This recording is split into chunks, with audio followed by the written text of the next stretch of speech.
ನೀನ್ ರೆಡಿ ಆದ್ಯಾ?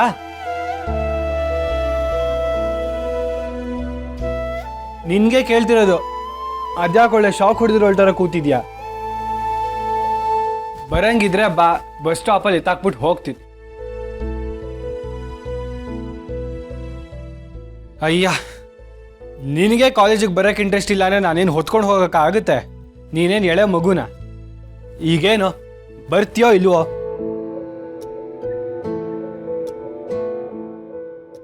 ಲಕ್ಷ್ಮಿ, ಲಕ್ಷ್ಮಿ ಅಳ್ತಿದ್ಯಾ ಲಕ್ಷ್ಮಿ? ಕಾಲೇಜ್ಗೆ ಹೋಗೋಕ್ಕೆ ಇಂಟ್ರೆಸ್ಟ್ ಇಲ್ವಾ? ವಾಪಸ್ ಊರಿಗೆ ಹೋಗ್ಬೇಕಿತ್ತಾ? ಈಗಲೂ ಲೇಟ್ ಆಗಿಲ್ಲ, ಹೋಗ್ಬೋದು.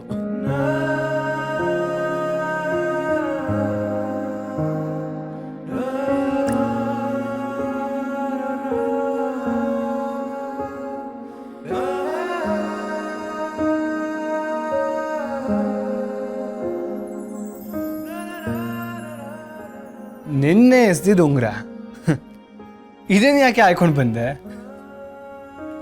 ನಮ್ಮಪ್ಪ ಕೊಟ್ಟಿದ್ದು. ಅವರಿಗೆ ಎಲ್ಲ ವಿಷಯ ಗೊತ್ತಾಯ್ತು. ಗೊತ್ತಾಯ್ತಾ? ಗೊತ್ತಾಗೋಯ್ತಾ? ಒಳ್ಳೇದೇ ಅಲ್ವಾ? ನೆಟ್ವರ್ಕ್ ಇಲ್ಲದೆ ಮೆಸೇಜ್ ಡೆಲಿವರ್ ಆಗಿದೆ ಅಂದ್ರೆ ಖುಷಿ ಪಡ್ಬೇಕು ಕಣೆ.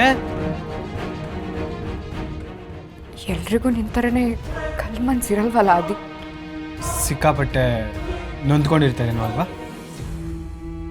ಆದ್ರೂ ನಿಮ್ಮ ಮನೆಯವ್ರಿಗೆ ನಿಜವಾಗ್ಲೂ ಒಳ್ಳೆ ಮನ್ಸು ಇದ್ದಿದ್ರೆ ವಿಷಯ ಗೊತ್ತಾದ ಮೇಲೂ ನೀನ ಇಲ್ಲೇ ಬಿಟ್ಟು ಹೋಗ್ತಿದ್ರಾ? ಅವ್ರಿಗೆಲ್ಲ ಏನು ಅನ್ಸೋದೇ ಇಲ್ವೇನೆ?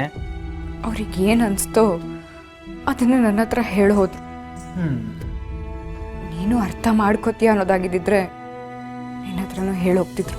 ಓಹೋ, ಅಪ್ಪ ಮಗಳಿಗೆ ಒಳ್ಳೆ ಅಂಡರ್ಸ್ಟ್ಯಾಂಡಿಂಗ್ ಇದ್ದಿದ್ರೆ ವಿಷಯ ಗೊತ್ತಾದ ಕೂಡಲೇ ನಿನ್ನ ಕರ್ಕೊಂಡು ಹೋಗ್ಬೇಕಾಗಿತ್ತು.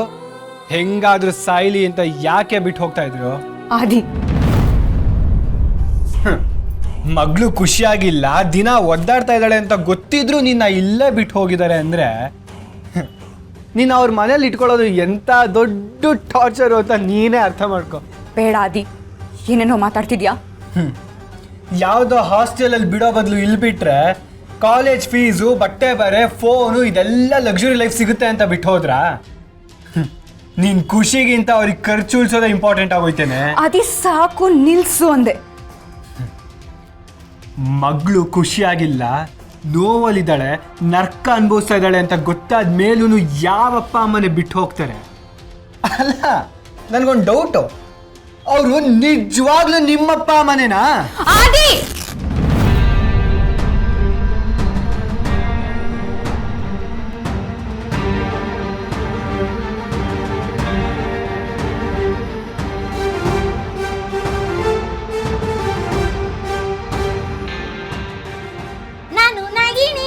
ಹೊಡಿಯಕ್ ಬಂದಿ.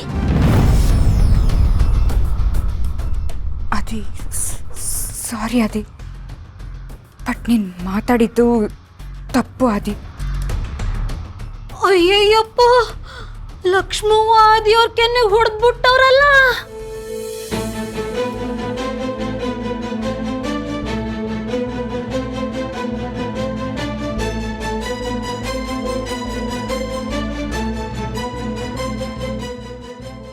ನಾಗಿ, ಇಲ್ಲೇನು ನಡೆದಿಲ್ಲ, ನೀನೇನು ನೋಡಿಲ್ಲ.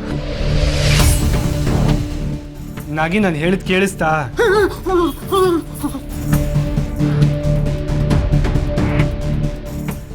ಈಗ ನೋಡು, ಈ ನಾಗಿ ಕೆಳಗಡೆ ಹೋಗಿ ಒಂದು ರಂಪ ಮಾಡ್ತಾಳೆ, ಆಗ ನಿನ್ನ ಮನೆಯಿಂದ ಆಚೆ ಹಾಕ್ತಾಳೆ.